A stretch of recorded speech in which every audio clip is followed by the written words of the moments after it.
here. My name's Laura, and I'm one of the co-founders of the Development Watch Group. Basically, our mission is to prevent that luxury resort from happening, and then preserve that area and restore the area now at this point for future generations and future full-size invasions to enjoy. So, like, show of hands, can I see who has heard of the luxury resort happening? You've all heard of what's going on? Does anybody feel like they could explain pretty well what's going on? Nope. Okay. Okay, cool. Well, I'll do my best. The history is kind of complex, but I'll do my best to kind of explain what's going on. So when you guys go down south, when you drive by, you'll see on the riverside, they've bulldozed a bunch of cottonwoods. So there's cottonwoods, you'll see, and then eventually you'll see there's like this big flat area of gravel that they filled in, and so they've bulldozed a bunch of cottonwoods, and right now they're trying to fill in the floodplain with all this gravel to build their thing on. And then on the other side of the road, you'll see some cliffs and you'll see some caves. That's where the previous landowner used to raise chickens. It was called the Egg Ranch back in the day. And you might not see the benches on top. There's a whole nother chunk of land where they're trying to put all these luxury homes and strip malls and all that. So back in 1992, this man named Charlie Nelson owned that whole 180 acres, and he wanted a campground there. And so he worked with the county back in 1992 to get 10 acres of his 180 acres zoned highway commercial. Unfortunately, at the time, that's all they had as far as what kind of zone to give him to allow people to camp on his land. And there was a commissioner at the time who said, maybe that's not a good idea because highway commercial is super lenient and you can kind of do whatever you want, but they passed it anyways because it was only 10 acres at the time. And based on all the evidence that we've found and gathered, the watch group, we believe that it was just the 10 acres.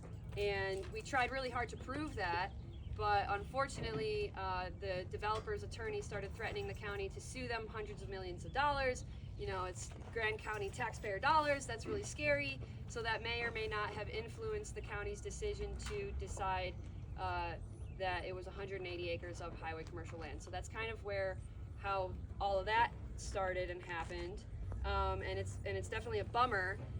And then if you fast forward a little bit further and sort of closer to today, the developers, actually the state of Utah passed this law called SB 258, which is this preliminary municipality law, and it changes Utah code so that these developers can incorporate this luxury resort as a town before anyone even lives there.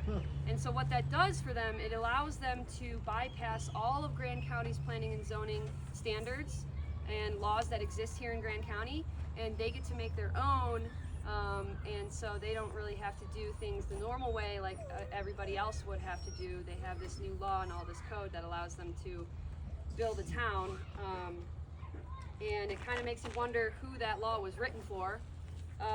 So yeah, a lot of this kind of sounds like doom and gloom, and it kind of is, but I want to tell everybody that's interested in this that our watch group is aware of what's going on. We're keeping tabs on everything.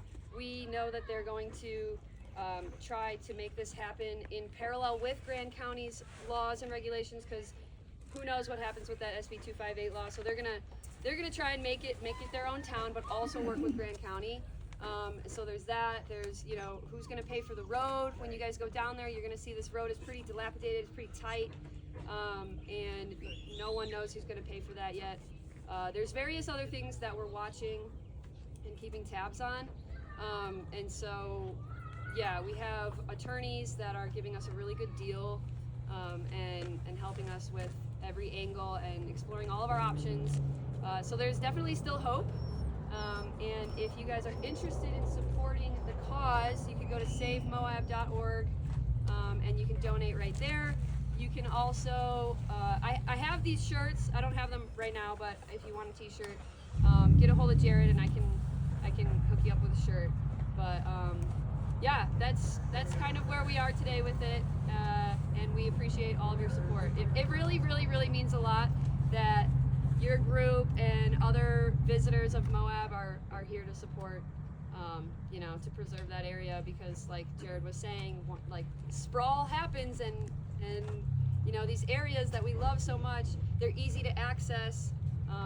You know, it's just unknown, and once they pave that road, who knows how far they're gonna go with it. So yeah, thank you all. Yep. Thanks. And if you have any questions about it, I've been involved with this group for like the last year and a half-ish, so I'm happy to answer questions. But yeah, thank you all, appreciate it. Yeah. Thank you.